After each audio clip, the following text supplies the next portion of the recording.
Então, vamos começar com a aula de músculos da cabeça e do pescoço. Você já me conhece, eu sou o professor Diogo Benchimol. Esses músculos da cabeça e do pescoço a gente vai dividir em 5 grupos de músculos. Existem outros músculos que são localizados na cabeça ou no pescoço e que a gente não deve abordar na aula de hoje, por diferentes motivos. Por exemplo, o músculo trapézio, que tem a parte superior dele localizada no pescoço, a gente aborda ele na aula de músculos do dorso e tal. Então, ele é um músculo importante que acaba sendo abordado em outra aula. Junto com a aula de dorso, comumente a gente aborda músculos profundos eretores da coluna espinal, que aí alguns deles são do pescoço, que a gente também não deve abordar hoje. Né? Então, tem alguns músculos que vão fugir do que a gente aborda hoje, mas que não deixam de pertencer. Hoje a gente vai falar, então, dos músculos da mastigação, como o nome já deixa bastante claro, são músculos associados à mastigação, à movimentação da mandíbula, né? Alguns músculos da mímica, não vamos falar de todos, são muitos, e vamos falar muito rapidamente de todos ou quase todos e um pouco mais profundamente de alguns só. Como o nome já também deixa claro, são músculos que estão relacionados à expressão facial, por isso a mímica, né? Os mímicos usam muito, atores também, mesmo atores que falam, usam muito esses músculos da expressão facial para se comunicar, né? Vamos falar depois de músculos fixadores do ocioide. A gente tem um osso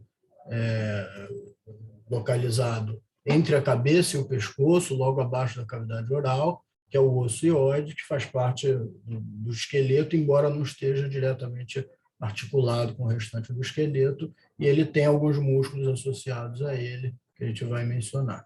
Depois vamos falar do músculo esternocleidomastoide, um importante músculo do pescoço, e por fim, se der tempo, a gente fala dos músculos escalenos. Se não der tempo, a gente deixa para abordar os escalenos numa aula de tórax ou numa aula de dorso, enfim.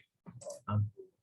Então, começando sem mais delongas, os músculos da mastigação são 4 pares de músculos, né? 4 grupos, 4 músculos à direita e 4 músculos à esquerda, que são o músculo masseter, a gente já consegue observar aqui o músculo masseter, logo profundamente a glândula paratireoide, na região lateral da face, né? Um músculo bastante carnoso, com bastante força muscular. O músculo temporal é esse músculo que está aqui protegido por essa fáscia temporal, né? E logo abaixo, aqui nessa região onde foi retirada a fáscia, a gente observa as fibras musculares aqui do músculo temporal e 2 outros músculos, que é o pterigóide lateral e medial, está faltando um acento aqui, que a gente não consegue observar nessa imagem. Eles são músculos profundos à mandíbula. A gente vai mencionar quando a gente falar deles. Então, o músculo masseter, o primeiro deles aqui, talvez o mais importante funcionalmente, o mais forte, sem dúvida nenhuma, bastante carne, com bastante força associada. É um músculo que tem origem no arco zigomático. Bom, é um músculo que tem 2 partes, uma parte superficial e uma parte profunda, ambas com origem no arco zigomático. A diferença é que a parte superficial, ambas com origem no arco zigomático e ambas com inserção no ângulo da mandíbula. Tá? A diferença entre eles é que a parte superficial tem origem no terço, né, ou nos 2 terços anteriores do arco zigomático, e a parte profunda tem origem no terço posterior do arco zigomático. Isso aí não seria suficiente para a gente discernir essas 2 partes. A diferença é que as fibras realmente da parte superficial vão correr superficialmente às fibras da parte profunda, ou seja, enquanto as fibras superficiais estão aqui, as fibras da parte profunda se direcionam medialmente, né, profundamente, às fibras da parte superficial. Tá? A gente consegue ver nessa imagem aqui a direção das fibras dessas 2 cabeças, né, a cabeça superficial e a cabeça da parte profunda, né, ambas se dirigindo para o ângulo da mandíbula e fazendo principalmente a função de elevação da mandíbula. Quando essas fibras aqui se contraem, o movimento resultante vai ser elevar a mandíbula. Para que a gente eleva a mandíbula? Essencialmente para triturar os alimentos, né? Para aproximar as faces dentárias ou superior da inferior, ou vice-versa, e triturar alimentos que estejam entre eles. Tá? Um detalhe interessante é que, como há uma pequena inclinação aqui das fibras mais anteriores em relação ao ângulo da mandíbula, essas fibras anteriores aqui conseguem também fazer o movimento de protrusão da mandíbula, que é movimentar a mandíbula para frente.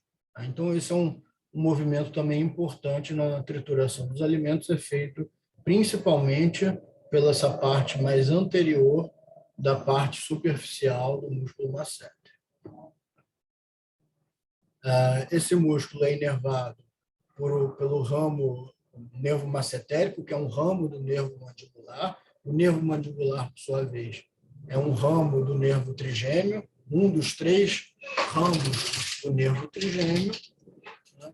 E a gente vai ver que todos os músculos da mastigação, na verdade, são inervados pelo nervo mandibular. Então, você vai ter nervo massetérico, nervo pterigóide, para cada um tem um raminho, mas todos do nervo mandibular. Então, a gente pode dizer... Diogo, Oi? você ficou aí um bom tempinho mudo, tá? Ah, é? Desde quando? Um minuto mudo. Não me lembro. Mais ou menos ali quando você falou de protusão da mandíbula. Tá, então, as fibras anteriores aqui, né, são responsáveis por fazer a protrusão da mandíbula, por causa dessa inclinação. E depois disso, eu acho que eu só estava falando da inervação mesmo. Tá? Então, a inervação... A internet não está muito boa, não, hein? Eu já tinha congelado de novo. Já reparei aqui, deu um aviso aqui que está meio instável. Enfim, você pode tentar deixar o vídeo desligado e falar sem vídeo, talvez ajude. Ah, é? Tá. Deixa eu ver aqui como é que... Então, todo mundo quer sem vídeo melhor. Vou parar o vídeo aqui, vamos em frente sem vídeo. Se cair de novo, vocês me avisem. Aí qualquer coisa eu tento mudar para apresentar pelo celular, sei lá. Tá? Então, eu estava falando da inervação. Todos os músculos da mastigação vão ser inervados pelo nervo mandibular, que é um dos ramos, né, o terceiro ramo do nervo trigêmeo, um dos pares de nervos cranianos, aí, talvez o mais calibroso dos nervos cranianos. Tá? Aí cada músculo tem um raminho específico que recebe esse nome, né, relacionado ao nome do músculo. Mas, essencialmente, todos são inervados pelo nervo mandibular. Tá? O segundo músculo aqui da mastigação, que a gente vai ver, o músculo temporal, é um músculo interessante pelo seu formato em leque. Vocês devem ter tido aquela aula introdutória de músculo, que deve ter falado dos formatos. É um exemplo bastante clássico, junto com o peitoral maior, a gente falar que o músculo temporal é um músculo em formato de leque. As fibras dele se abrem, tendo uma origem, né, bastante ampla e uma inserção bastante curta. Tá? Então, a origem dele é numa linha aqui, que a gente diz que é a linha temporal inferior, né, localizada aqui na calvária, e a sua inserção no processo coronoide da mandíbula. Tá? Professor, Oi? você caiu de novo. A gente ouviu até o leque. Tá. Deixa eu dar um pause na gravação aqui. Fogo. Mas, enfim. Tá. Então, estava falando do formato em leque desse músculo, né? Tem uma origem aqui na linha temporal inferior, a origem dele é bem ampla, e a inserção no processo coronoide da mandíbula. Tá? Então, uma inserção curta e uma origem bastante ampla. A função dele, se a gente for ver de forma geral, é a mesma, a elevação da mandíbula para fazer o movimento mastigatório. Só que ele tem um aspecto interessante, que essas fibras mais anteriores são fibras verticalizadas, o sentido, a direção dessas fibras é no sentido bastante vertical. Então, fazendo realmente, principalmente, a elevação da mandíbula. Só que essas fibras mais posteriores têm um sentido bastante horizontalizado. Percebam isso aí, por favor, na imagem. E aí vocês já podem concluir que a contração dessas fibras vai fazer a retração da mandíbula, ou seja, a mandíbula vai ser puxada para a região posterior, tá? Movimento contrário daquele movimento das fibras anteriores do masseter. Tá? Então, assim, a gente consegue protruir a mandíbula, né, fazer a protrusão e a retração da mandíbula através do masseter, por um lado, e do temporal, das fibras horizontais do temporal, por outro. Tá? A inervação, reparem de novo, né, nervo temporal profundo, que é um ramo do nervo mandibular. Tá? Vamos em frente para falar dos pterigóides. Os pterigóides a gente ainda não tinha mostrado, porque são músculos mais profundos, são músculos que ficam medialmente à mandíbula. Então, aqui eu estou vendo o crânio cortado, né, no sentido coronal, e eu estou vendo da visão posterior disso. Então, aqui a cavidade oral, com uma visão interna dela, aqui a mandíbula, externamente ou lateralmente eu vejo o masseter, e medialmente, né, ou internamente, eu vejo os pterigóides. O pterigóide medial é esse mais verticalizado aqui, e os pterigóides lateral, ou pterigóide lateral, são esses aqui mais horizontais. Tá? Então, aqui a gente percebe a origem e inserção do pterigóide medial, a origem dele é na fossa pterigóide, lâmina lateral do processo pterigóide do osso esfenoide, e a inserção dele é também no ângulo da mandíbula. Lembra que o masseter se inseria no ângulo da mandíbula pela superfície lateral? O pterigóide medial vai se inserir também no mesmo ângulo da mandíbula, só que pela superfície medial, pela superfície profunda. Tá? A função dele, a mesma dos demais. Aqui a gente percebe, essa imagem é boa para a gente ver o direcionamento relativo dessas fibras, né? A gente percebe que a contração deles vai elevar a mandíbula, assim como os demais músculos, né? E o pterigóide lateral, com essas fibras mais horizontais aqui, né, tem uma origem parecida com o pterigóide medial, tem duas cabeças, uma cabeça na crista infratemporal do osso esfenoide e outra cabeça na face lateral da lâmina lateral do processo pterigóide, tá? Também do osso esfenoide. A inserção deles, embora tenha alguma discussão aí entre alguns livros, né, a inserção da cabeça superior, da cabeça inferior, sem dúvida, é no processo condilar da mandíbula, né, no côndilo mesmo da mandíbula aqui, e a cabeça superior é referida ou como também no processo condilar da mandíbula, ou como se inserindo exatamente no disco articular que está presente na articulação temporomandibular. Então, lembra que essa articulação, a gente mencionou ela na semana passada, é uma articulação complexa, uma articulação que tem um disco, né, articular no interior da cavidade articular. Tá? Então, segundo alguns autores, a cabeça superior do pterigóide lateral se insere no disco articular para puxar esse disco anteriormente e ele acompanhar, protegendo essa parte óssea quando ocorre a protrusão da mandíbula. Tá? Então, novamente, a contração deles, contração para a protrusão da mandíbula, né? E, obviamente, esses músculos da mastigação precisam ser entendidos como movimentações compostas. Então, primeiro, um lado pode se contrair enquanto o outro está relaxado, para a gente mastigar com um lado da boca enquanto o outro relaxa, isso é bastante comum, e depois a ação dos músculos é sinérgica e às vezes antagônica. Então, essa movimentação, por exemplo, de protruir a mandíbula e depois retrair a mandíbula para fazer essa trituração é importante, né? Muito bem, então aqui o esqueminha final dos músculos mastigatórios, a protrusão da mandíbula, né? Deslocar ela anteriormente é feita principalmente pelo pterigóide lateral, um pouco pelo pterigóide medial e um pouco por aquelas fibras anteriores, né, do músculo massetérico. A retração da mandíbula, por outro lado, é principalmente pelas fibras posteriores, as fibras horizontais do músculo temporal. Também um pouco pela parte profunda do masseter e por alguns músculos que são músculos fixadores do aparelho ióide. A gente vai ver a seguir, né, daqui a alguns slides, esses músculos. Tá? A elevação da mandíbula é feita pelos 4 músculos da mastigação. A principal ação aqui é a elevação da mandíbula, né, que todos esses 4 músculos estão envolvidos, e o abaixamento da mandíbula é feito essencialmente por gravidade. Então, o peso da própria mandíbula, quando esses músculos se relaxam, ele faz com que haja o abaixamento da mandíbula e a abertura da boca para a entrada de alimentos, ou saída, ou fonação, etc.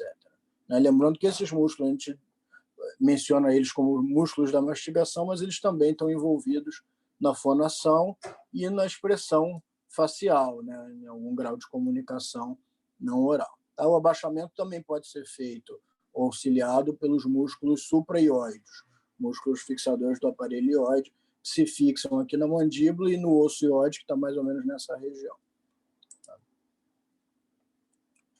Vamos passar para os músculos da mímica.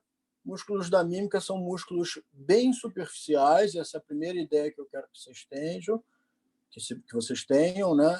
Só para a gente ter noção nesse slide aqui, o músculo temporal, que está aqui na fossa temporal, né, a gente não está vendo nessa imagem, porque ele é mais profundo.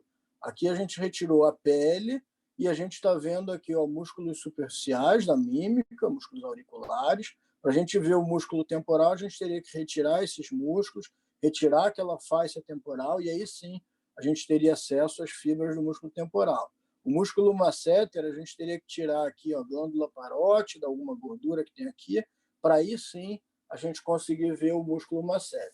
Então a gente está vendo aqui, inicialmente, pelo menos, alguns músculos da mímica que são bastante superficiais. Tem outros que são um pouco mais profundos, como o bucinador, né, que a gente não observa ainda aqui. Tá?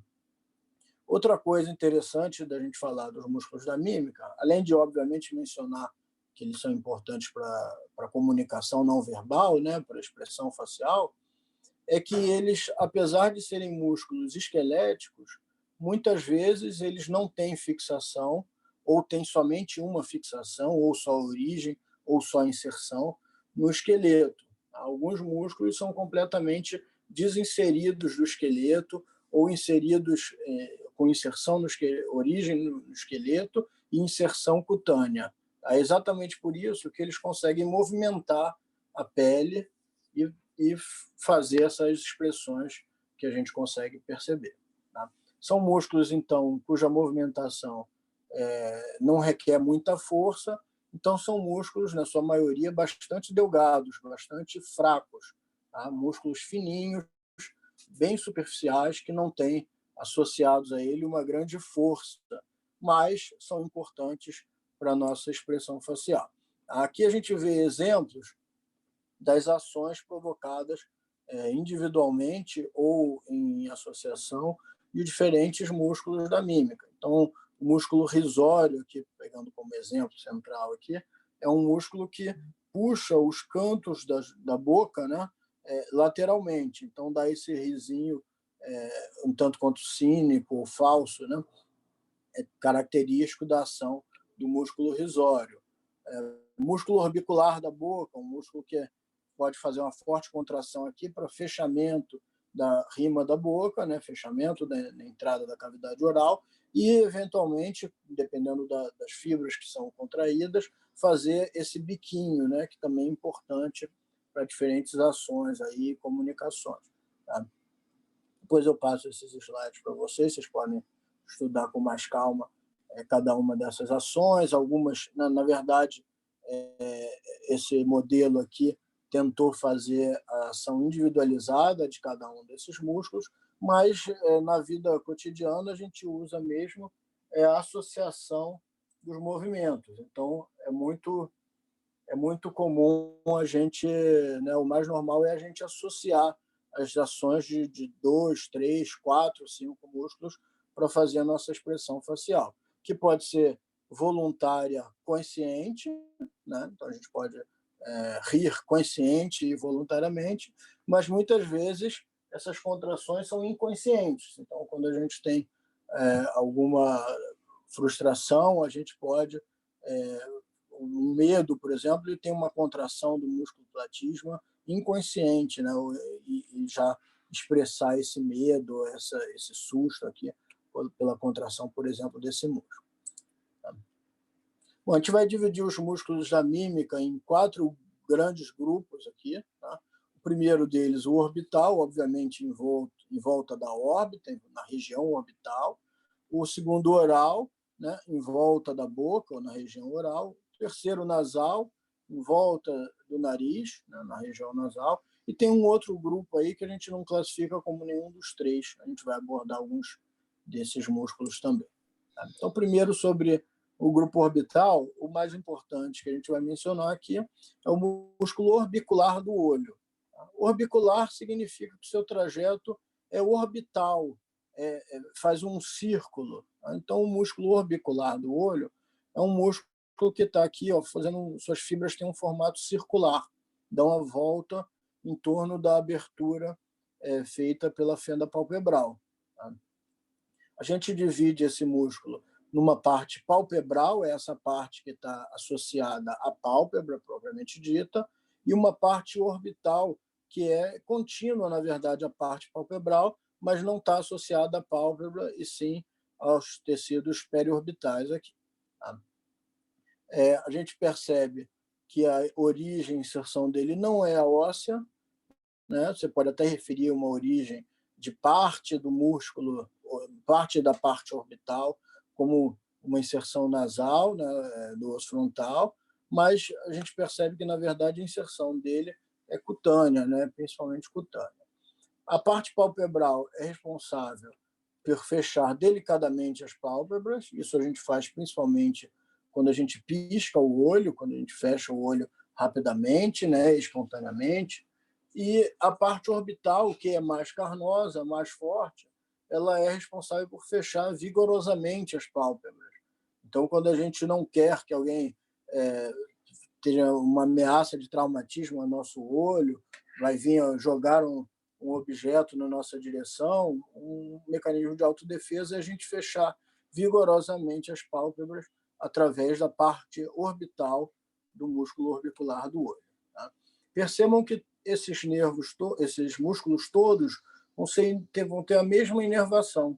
É o nervo facial, que é o 7º par de nervo craniano, que vai inervar todos os músculos da mímica. Tá? Então, todos esses músculos cutâneos, né, da expressão facial são inervados pelo nervo facial ou por algum ramo do nervo facial. Né?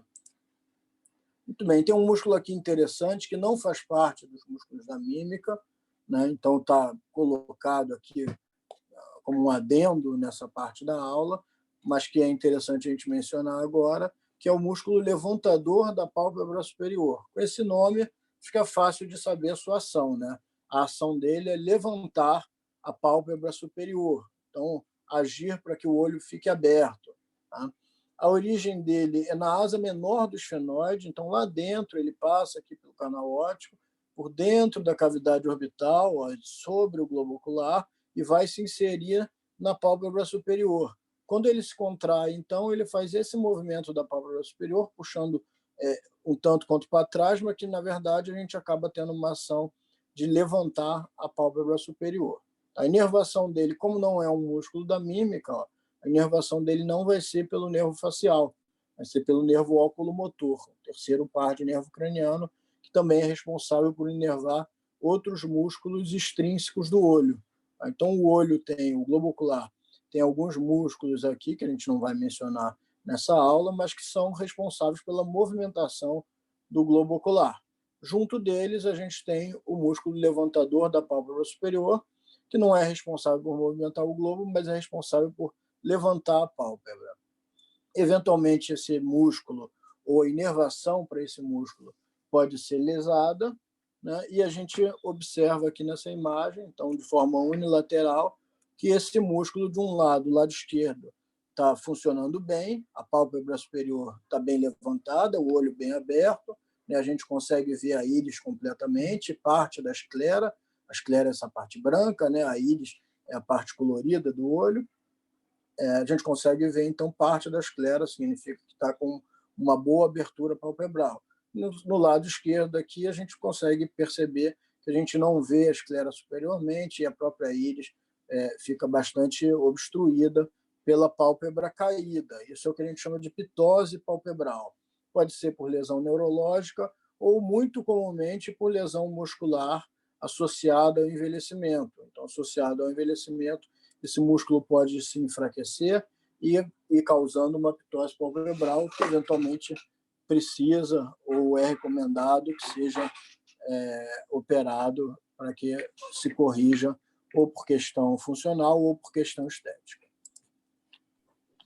Voltando agora para os músculos da mímica, a gente vai falar já no grupo oral, a gente vai perceber que nessa região oral existem vários músculos aqui da mímica, né? A gente vai mencionar somente alguns deles. Tá? Então, o músculo orbicular da boca, um músculo funcionalmente bastante importante, também orbicular, então também em um formato circular, né?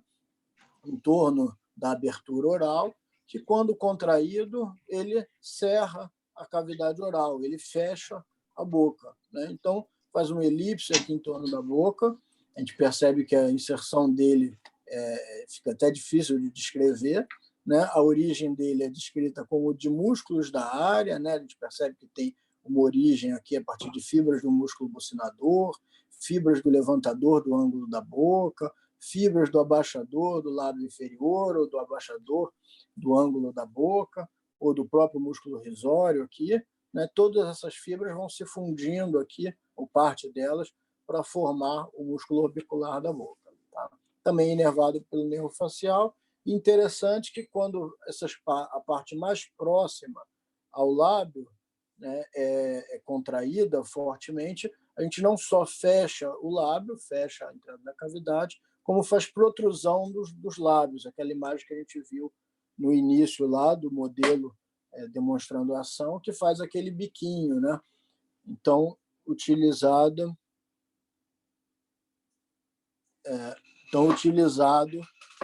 como expressão aí para fazer aquele biquinho, às vezes de indignação, ou às vezes de outro tipo de percepção, né? Outro músculo da parte oral que a gente vai mencionar aqui é o músculo bucinador. O músculo bucinador é o músculo lateral aqui da bochecha, que forra, então, lateralmente a cavidade oral.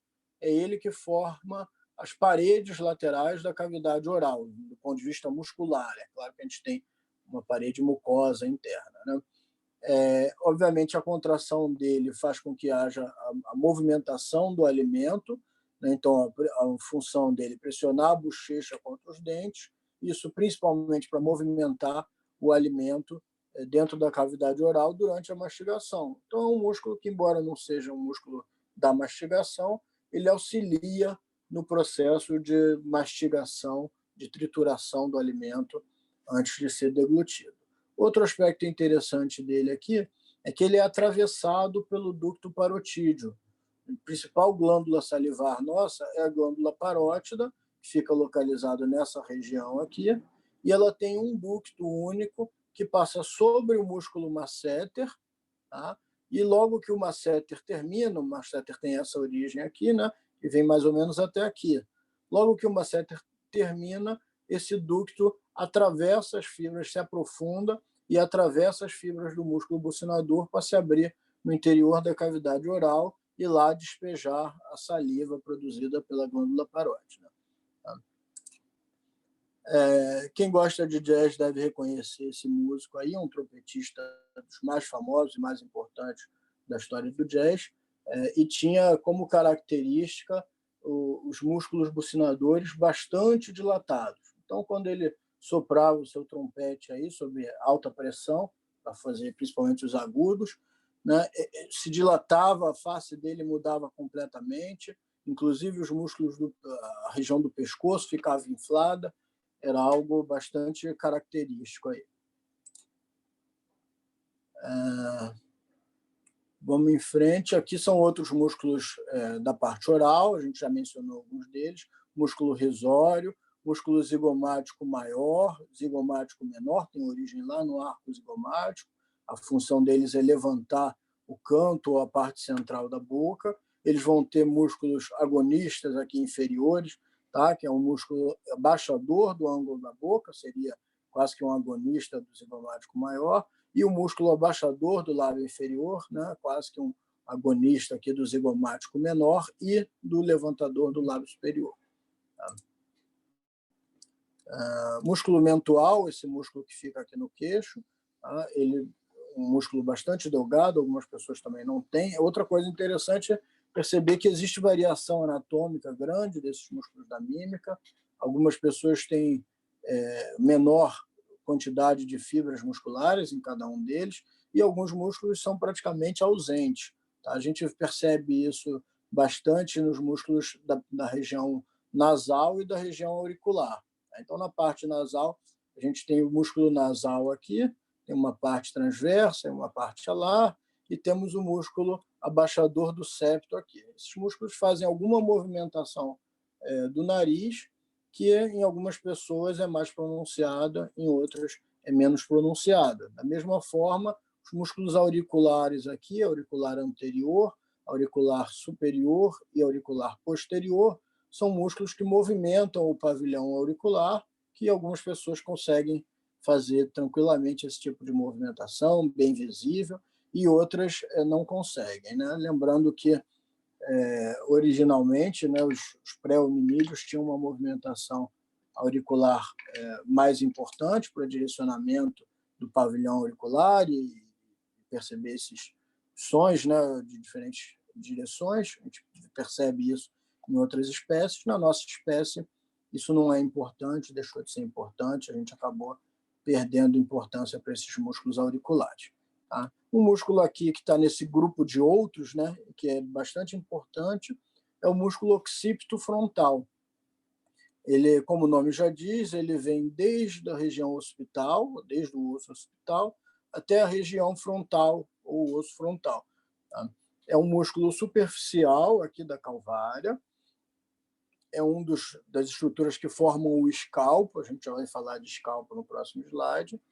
Tá? Tem 2 ventres, por isso é um músculo que poderia ser classificado como digástrico. Tá? Então, tem um ventre occipital ou posterior e um ventre frontal ou anterior. Tá? Esse ventre frontal aqui é bastante importante, tanto para a comunicação não verbal, quando a gente contrai ele, a gente fica com a fronte aqui, com a testa enrugada, isso dá algumas expressões características, né, disso, e também é bastante explorado pela medicina estética. Então, essas corrugações aqui da fronte.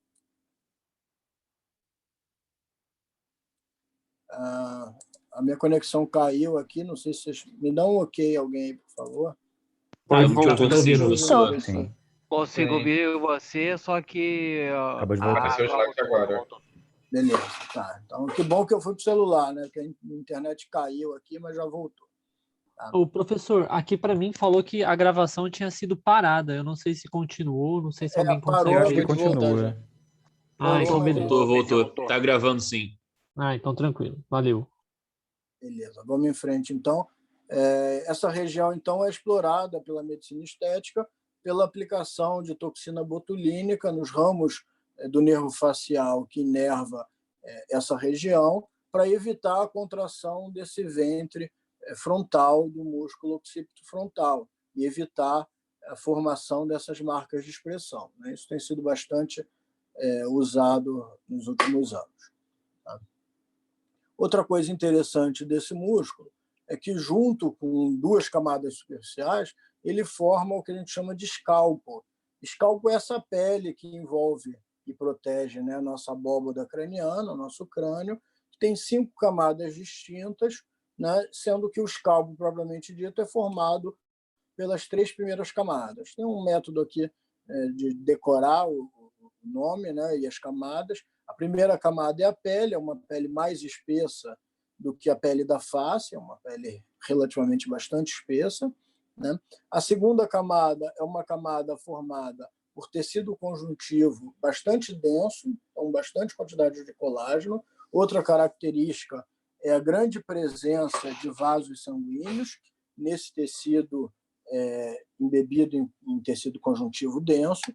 E a terceira camada é a camada aponeurótica, né, que é exatamente o nosso músculo occipito frontal com o seu ventre, com a sua aponeurose epicrânica, que também pode ser chamada de gália aponeurótica, essa porção, esse tendão central do músculo occipito frontal.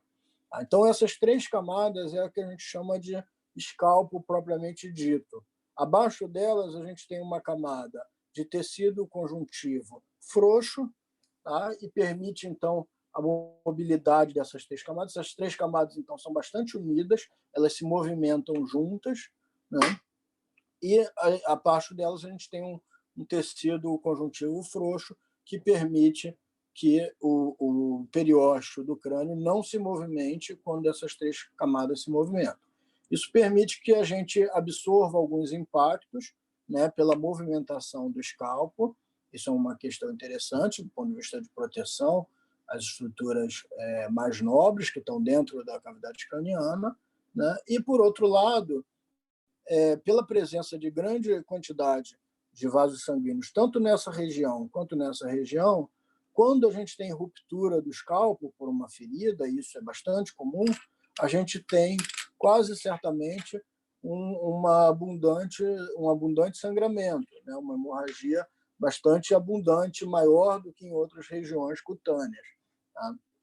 Isso porque tanto essa região, essa camada, quanto essa, são ricamente vascularizadas e, por outro lado, pelos vasos sanguíneos estarem imersos em tecido conjuntivo denso, eles têm dificuldade de retração e formação de coágulo. Então, é bastante comum que os sangramentos produzidos pelas feridas no escalpo tenham dificuldade de coagulação. Aí, por isso, a gente vê jogadores de futebol, por exemplo, quando tem rupturas do escalpo, eles têm dificuldade de voltar ao jogo, tem que voltar ao jogo com aquela toquinha, tem que fazer uma compressão ali por alguns minutos para que haja formação do coágulo, uma vez que esses vasos sanguíneos aqui têm dificuldade de retração para a formação de coágulo. Tá? Acho que o último músculo da mímica que a gente vai mencionar já é um músculo que não fica localizado na face, fica localizado no pescoço, que é o músculo platisma, uma camada bem delgada de músculo, com fibras bem fininhas, que inclusive às vezes estão separadas umas das outras, que começam lá na mandíbula, em toda a superfície inferior da mandíbula, e vão se inserir, ou vice-versa, né, na clavícula, desde a clavícula ou pela clavícula, desde o ombro até o externo. Tá? Existe grande variação individual da formação do platisma, e ele também tem uma importância estética, uma vez que a fragilidade desse músculo vai enfraquecendo a região cutânea do pescoço, vai formando aquelas papadas, vai formando dobras de pele nessa região do pescoço. Então, é bastante comum que cirurgiões plásticos, né, estéticos, acabem operando o platisma em pessoas mais idosas para poder fixar o platisma e evitar a formação dessas dobras cutâneas. Tá? Para terminar aqui os músculos da mímica, vamos falar sobre paralisia facial. É bastante frequente a gente observar a paralisia facial por diferentes motivos, seja um motivo intracraniano, um acidente vascular encefálico, seja por um traumatismo intra- ou extracraniano, um traumatismo que afete o nervo facial, lembrando que o nervo facial é aquele nervo que vai inervar todos esses músculos da mímica, ou, mais comumente, a paralisia facial transitória. A gente sabe que antigamente era associada a um vento frio, a fazer careta para a avó, a tomar, sei lá, leite com manga ou qualquer mandinga dessa. Hoje a gente sabe que é quase sempre decorrente de uma infecção viral por um tipo de herpes vírus. Né? Então, o herpes vírus que pode causar uma infecção no nervo facial e paralisar. Lembrando que nesse indivíduo aqui, a face paralisada é a esquerda, é a que parece mais normal, né? A face direita dele tem contrações musculares, ou seja, a musculatura está ativa, o nervo facial dele está ativo. A face caída, né, é a face paralisada, que está sem expressão facial. Tá? Muito bem, indo já para a região do pescoço, vamos começar falando do músculo esternocleidomastoide, que além de ter a sua importância funcional como músculo, né, de movimentação da cabeça, principalmente, ele tem uma importância em dividir o pescoço em diferentes regiões. Tá? Então, aqui é o músculo esternocleidomastoide e ele divide o pescoço claramente em 3 regiões. Na verdade, a gente acaba dividindo o pescoço em 4 regiões. Tá? Então, anterior ao músculo esternocleidomastoide, a gente tem a região anterior do pescoço, por alguns chamados de trígono anterior. Tá? Sobre o músculo esternocleidomastoide, a gente tem a região esternocleidomastoidea, né? E atrás, o posterior ao músculo esternocleidomastoide, logo atrás, a gente tem a região lateral do pescoço. Tá? A gente tem também uma região posterior do pescoço que está associada à região onde a gente tem o músculo trapézio. Tá? Então, são 4 regiões importantes do pescoço. Possivelmente, a gente vai mencionar sobre elas em aulas futuras aí, para falar das estruturas aqui do trígono anterior, as estruturas da região lateral, etc. E lembrar que é importante usar o músculo esternocleidomastoide como ponto de referência, né? Como estrutura de referência. Esse músculo recebe esse nome, que é uma baita cola para a gente. Ele tem origem, então, tem 2 cabeças, né? Então tem uma origem no externo, especificamente no manúbrio do externo, por isso externo. Outra origem na clavícula, no terço mais medial da clavícula, por isso o nome cleido. Cleido deriva de clavícula, tá? E a inserção dele é no processo mastóide. Então, por isso o nome esternocleidomastoide. Tá? Bastante simples da gente lembrar sua origem e sua inserção. Tá? A inervação dele, antigamente, era atribuída somente a ramos cervicais, ramos do plexo cervical, especificamente de C1 e C2, né, os primeiros nervos espinais aí, mas depois viu-se que um nervo craniano, o 11º par de nervo craniano, nervo acessório, que antigamente era atribuído, até esse nome vem pela atribuição dele de ser um acessório ao nervo vago, que é o nervo 10º, né? O nervo acessório se diferencia por inervar a musculatura do esternocleidomastoide. Tá? Então, a inervação desse músculo parte por um dos nervos cranianos e parte por nervos espinais. Tá?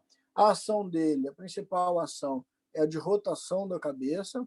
Quando a gente contrai unilateralmente, então, quando a gente contrai um dos músculos de um lado, o esternocleidomastoide, a gente faz a flexão lateral da cabeça para o mesmo lado, a gente vira, flexão é essa setinha aqui apontando, tá? Então a gente inclina a cabeça em direção ao ombro, do lado onde o músculo foi contraído, esse músculo aqui está sendo contraído, e aí eu movo a cabeça para essa direção, e ao mesmo tempo eu rotaciono a cabeça para o outro lado, direcionando o queixo em direção ao outro ombro. Tá? Esse é um movimento que acontece simultaneamente, a flexão e rotação da cabeça quando a gente tem a contração unilateral. Lembrando que a flexão é em direção ao músculo que se contrai e a rotação é em direção oposta. Tá? Professor, Oi? Desculpa interromper, mas a Maria tinha perguntado no chat qual a diferença entre origem e inserção. Tá. Geralmente, para músculos de membros, né, de apêndices, a origem vai estar mais próxima do tronco e a inserção mais longe do tronco, né? Ou seja, a origem proximal, a inserção distal. Tá? Aqui a gente aplica de novo isso, mas em relação ao tronco aqui, a origem mais próxima ao tronco, a inserção distal mais próxima à cabeça, só que a origem e inserção para alguns músculos pode ficar complicado se a gente seguir somente esse conceito. Tá? O mais importante é que quando a gente tem a origem e inserção, ou mesmo invertendo, chamando a cabeça external de inserção e o processo mastoide de origem, a gente vai ter a mesma ação. A nomenclatura origem e inserção, se alternada para aqueles músculos que podem ter alguma confusão, a ação não muda. Ok? Então, a ação dele, quando contraído bilateralmente, é de extensão da cabeça, de mover a cabeça para trás, principalmente quando a gente está em posição anatômica, né, em pé, mas quando a gente está deitado, em decúbito, e com ação cinética de outros músculos, a gente acaba usando o esternocleidomastoide, é bastante interessante isso, do ponto de vista biomecânico, para uma ação exatamente oposta. Então, o esternocleidomastoide, dependendo da posição do corpo e da ação de outros músculos, né, a gente consegue usar ele para extensão da cabeça ou para flexão da cabeça. Até antagônico, mas é isso mesmo. Tá? Outra coisa interessante de perceber é que ele, pela sua inserção, pela sua origem aqui no externo e na clavícula, ele é utilizado como músculo respiratório auxiliar. Então, em momentos de dispneia, em momentos que a inspiração normal não é suficiente para oxigenar satisfatoriamente, esse músculo acaba sendo utilizado como músculo respiratório auxiliar. Tá?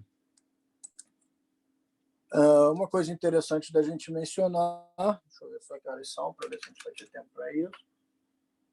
Vou passar correndo aqui, mas esse músculo também está implicado nos torcicolos. Torcicolo vem da palavra de pescoço torcido, né? Tanto congênito, existem torcicolos congênitos, muito atribuídos ao músculo, a lesões do esternocleidomastoide, como torcicolos adquiridos. Tá? Então, aquele torcicolo adquirido normalmente é ou por tensão, né, por disfunções musculares do esternocleidomastoide ou no músculo trapézio, tá? Ou de ambos. Né? Ainda falta de falar de músculos ióideos e músculos escalenos, vou passar um pouco correndo essa parte final. Os músculos são os menos importantes para a gente. Os músculos ióideos vão se dividir em músculos supraioides, aqueles que estão acima do osso ióide, e infraioides, aqueles que estão abaixo. São 4 supraioides e 4 infraioides. O primeiro deles é o digástrico. O digástrico, como o nome diz, é um músculo com 2 ventres. Aqui a gente tem um ventre anterior e aqui um ventre posterior. É o assinalado aqui com o número 1. A gente tem o ventre posterior aqui, ó, inserido no processo mastóide, o ventre anterior inserido aqui na mandíbula. Tá? Esses 2 ventres têm um tendão, são separados por um tendão central, que se fixa através de uma aponeurose aqui no osso ióide. Então, quando esse músculo se contrai, ele eleva o osso ióide, tá? Ou fixa a mandíbula. Tá? A mesma coisa o gênio ióide. O gênio ióide funciona como se fosse somente o ventre anterior do digástrico, tá? Se originando na mandíbula, fixando o aparelho ióide. Né? E a mesma coisa o músculo estiloiode, com origem no processo estiloide, inserção no osso ióide, tá? E a mesma coisa elevando o osso ióide, todos eles também atuando sinergicamente para abaixar a mandíbula de forma ativa. Quando a gente está deitado, por exemplo, não tem ação da gravidade, ou quando a gente está de cabeça para baixo, a gente consegue abrir a boca pela ação dessa musculatura. Um outro músculo importante é o miloiode. O miloiode é esse músculo aqui, ó, que tem um tendão central bem na linha mediana, e esse tendão central se insere no osso ióide. Ele é importante porque ele forma o assoalho da boca. Tá? A parede inferior da cavidade oral é forrada, do ponto de vista muscular, pelo músculo miloiode. Então, além dele levantar o osso ióide, ele também é importante para elevar e auxiliar na movimentação de alimento dentro da cavidade oral. Os músculos infraioides são 4, tá? Músculo homoióide, esternoióide, tireoide, esternotireoide. Os nomes dão cola para a gente. Né? O homoióide, como esse nome, homo quer dizer, homo vem de omoplata, que era o antigo nome da escápula. Então, a origem dele é lá na escápula, tá? Na margem superior da escápula, inserção no osso ióide. Esse aqui também é um músculo com 2 ventres, um tendão central, com uma aponeurose que insere ele lá no manúbrio. Tá? Depois a gente tem esse que é assinalado aqui com o número 1, é o esternoióide. a origem dele é no externo, no manubrio do externo, a inserção dele é no osso ióide. E depois a gente tem dois músculos que são juntos, eles são análogos ao externo ióide, só que eles estão separados aqui por uma inserção na cartilagem tireoide. Tá? Então, o músculo número 2 aqui, esse númerozinho 2, que é esse daqui, ó, é o músculo externo tireoide. Origem no externo, no manubrio do externo, inserção na cartilagem tireoide. E o número 3 é o tireoide, origem na tireoide, na cartilagem tireoide, e inserção no osso ióide. Então, eles fixam inferiormente o osso ióide. A movimentação deles faz com que a gente eleve o osso ióide, abaixe o osso ióide, pela inserção deles na cavidade tireoide, né, desses dois músculos aqui. Eles também elevam ou abaixam a laringe, que está envolvida pela cartilagem tireoide. Então, são músculos que estão relacionados com as fases de deglutição, tanto voluntária quanto involuntária, e alguma elevação e abaixamento da laringe também. Por fim, acho que dá tempo da gente mencionar rapidamente os músculos escalenos. São 3 músculos, esses são mais profundos no pescoço. Temos um músculo que é mais anterior, que a gente chama de escaleno anterior, um músculo médio, que a gente chama de escaleno médio, está entre o anterior, e um outro que é mais posterior, que a gente chama de escaleno posterior. É muito simples. A origem deles são nas costelas, sendo que o músculo anterior e o médio têm origem na primeira costela e o escaleno posterior na segunda costela. E a inserção deles é nos processos transversos das vértebras cervicais. São músculos que, essencialmente, então, elevam a primeira e segunda costelas. Tá? Então, aqui a origem e inserção deles mais bem assinalada nesse diagrama aqui, né? E fazem, então, a elevação da primeira e segunda costela. São músculos acessórios à respiração. Então, naquela inspiração profunda ou inspiração forçada durante situações de dispneia, né, de dificuldade respiratória, de asma, de COVID avançada, né, a gente vê a atuação desses músculos auxiliando a expansão da cavidade torácica para que entre maior quantidade de ar e melhore um pouquinho a troca gasosa. Tá? Uma coisa interessante de mencionar aqui, já fechando a aula, é que existe um espaço anatômico entre o músculo escaleno anterior e o músculo escaleno médio. Esse espaço a gente chama de espaço interescaleno ou interescalênico. Através desse espaço é que tem a passagem de nervos aqui, de troncos nervosos, do plexo braquial, que é uma estrutura super importante que vai dar origem a todos os nervos que inervam o membro superior. Então, um espaço importante, inclusive do ponto de vista anestésico, para injetar alguns anestésicos locais aqui, para bloquear esses ramos do plexo braquial e poder operar uma mão, ou um cotovelo, ou um braço, um antebraço, sem precisar de uma anestesia geral, ou só com uma sedação. Outro aspecto, a artéria subclávia também passa nesse espaço interescalênico, uma estrutura importante, e logo sobre, né, logo à frente do músculo escaleno anterior, a gente tem a passagem aqui do nervo frênico, que é um nervo que vai entrar na cavidade torácica e vai descer para inervar o músculo diafragma. Tá? Então, aqui é um ponto que, em alguns traumatismos, esse nervo pode ser lesionado, causando paralisia diafragmática unilateral, se for de um lado, ou bilateral, se for dos dois lados. Tá? Por fim, acho que é o último slide da aula, a gente vai falar rapidamente da síndrome do desfiladeiro torácico ou desfiladeiro cervical, que é uma síndrome que acontece quando existe a presença de uma costela, de uma variação anatômica, de uma primeira costela cervical.